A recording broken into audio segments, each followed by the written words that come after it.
Stojíme pred párnym rušňom 331.0. Na Slovensku sa jej bežne hovorí, alebo hovorilo, keď bola bežnej prevádzke Uhranka. Tento rušňový rad vznikol okolo roku 1907 v Uhorsku s cieľom zdokonaliť, zmodernizovať prevádzku na miestnych železniciach. Vtedy tam dominovali párne lokomotívy podstatne menšie, asi o 20 rokov staršie a zdalo sa, že vlastne aj teda rýchlosťou a predovšetkým výkony je treba zvýšiť. Tento rušeň to naprosto plne splnil a počas svojej dlhoročnej výroby bol viackrát modernizovaný. Po prvom variante, ktorý vlastne bol na mokrú paru so združeným párnym strojom, okolo roku 1915 vznikli prvé lokomotívy s prehriatou parou a dvojčitým párnym strojom a jeden z týchto vlastne typov rušňov predstavuje aj táto párna lokomotíva. Kedysi boli také súťaže, kto má skôr viac nablískanú mašinku. Kto má viac nablískanú, proste to bol pán rušňovodič.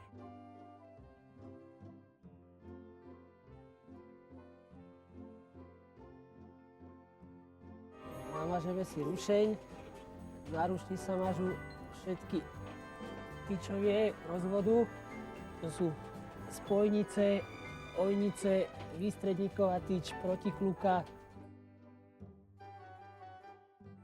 a ostatné časti, pohyblivé časti rozvodu. Táto mašinka má aj mazací list, ktorý slúži na strojové mazanie spodku rušňa, čiže strojovo sa nám pri pohybe rušňa mažú osové ložiská a všetky nepohyblivé časti rušňa. Mašinka si na jedno namazanie spotrebuje okolo tých 20 kg oleja. Pri každom zastavení v stanici treba kontrolovať, či nám z pohyblivých častí nepopadali štuple a po prípade aj do maznic dolievať olej.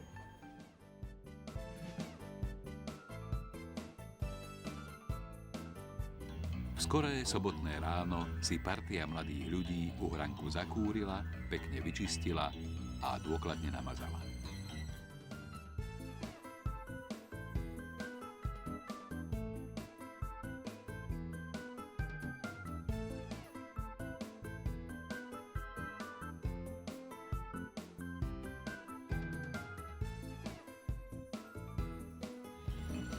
V rokoch 1989 až 1997 si nadšenci párnej histórie tento rušeň postupne poskladali z troch iných kusov.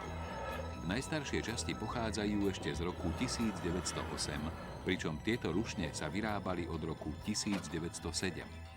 Vo svojej dobe boli pokrokovej konštrukcie s použitím moderných prvkov, ako bol Heusingerov rozvod, vnútorný vstup pary, Adamsove behúne a iné.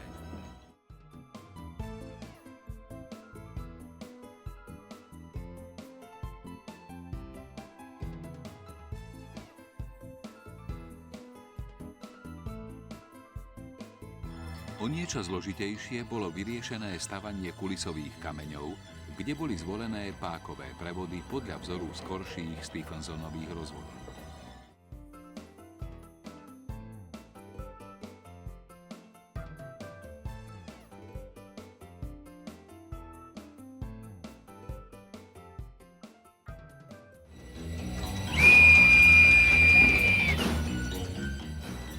jednotka, ako sa odborne naša Uhranka označuje, si najskôr zajazdila s nákladným vlakom zloženým z historických vozňov.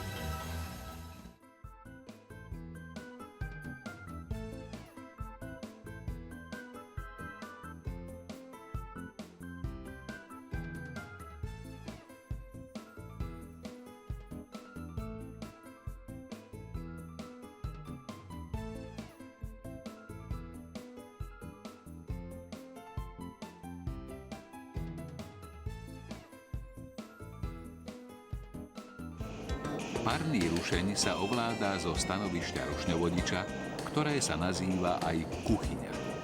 Je tu veľa prístrojov, tlakomerov, ventilov a zariadení na obsluhu rušňa. Rušeň 331 bol pôvodne určený pre miestne trate. V rôznych prevedeniach jazdili tieto rušne na tratiach Maďarska, Juhoslávie, Rumunska a Slovenska. Jeho rýchlosť je maximálne 60 km za hodinu.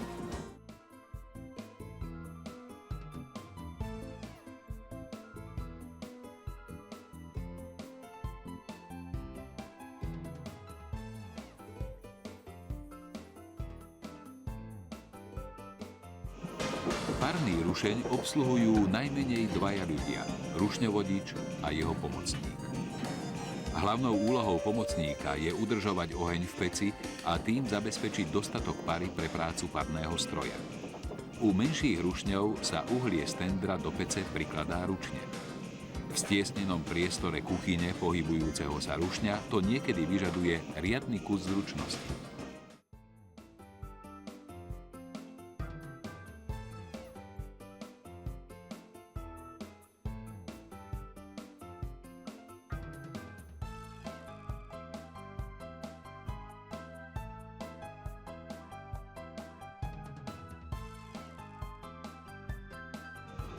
Najdôležitejšou osobou pri vedení vlaku je rušňovodič. Jeho miesto je na pravej strane rušňa. Rušňovodič musí pozorne sledovať trať a pomocou rozvodu upravuje výkon rušňa. Pritom pozoruje všetky prístroje, rýchlosť vlaku, tlakovú brzdu a veľa ďalších zariadení.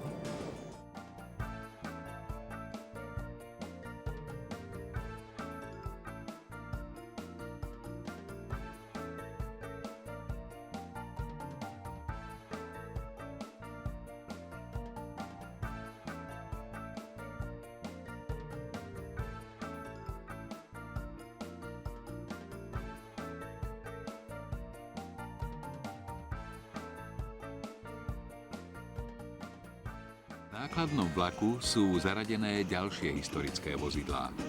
Hneď za rušňou sa nachádza charakteristický služobný vozeň pre nákladné vlaky zo začiatku 20. storočia. Jeho skriňa má ešte drevenú konštrukciu.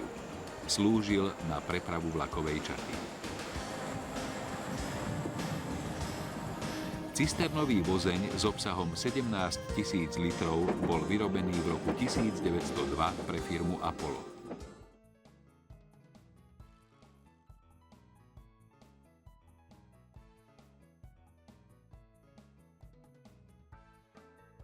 Zvýšený pohyb ľudí okolo uhranky nasvedčuje tomu, že o chvíľu povezie osobný vlak.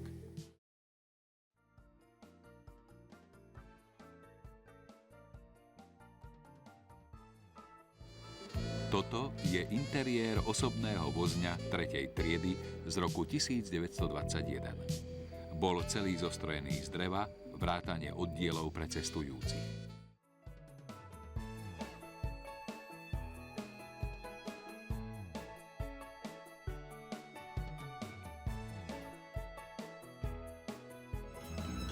Vráťme sa však k našej uhranke, kde je už všetko pripravené na odchod osobného vlaku.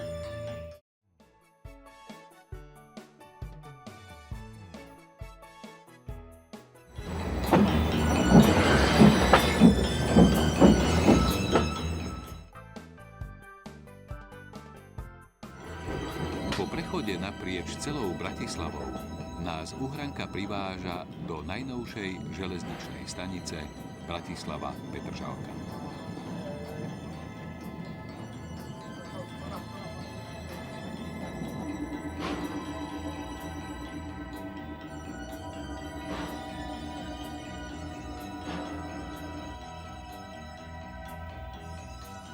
Po otočení sa vydá uhranka na spiatočnú cestu.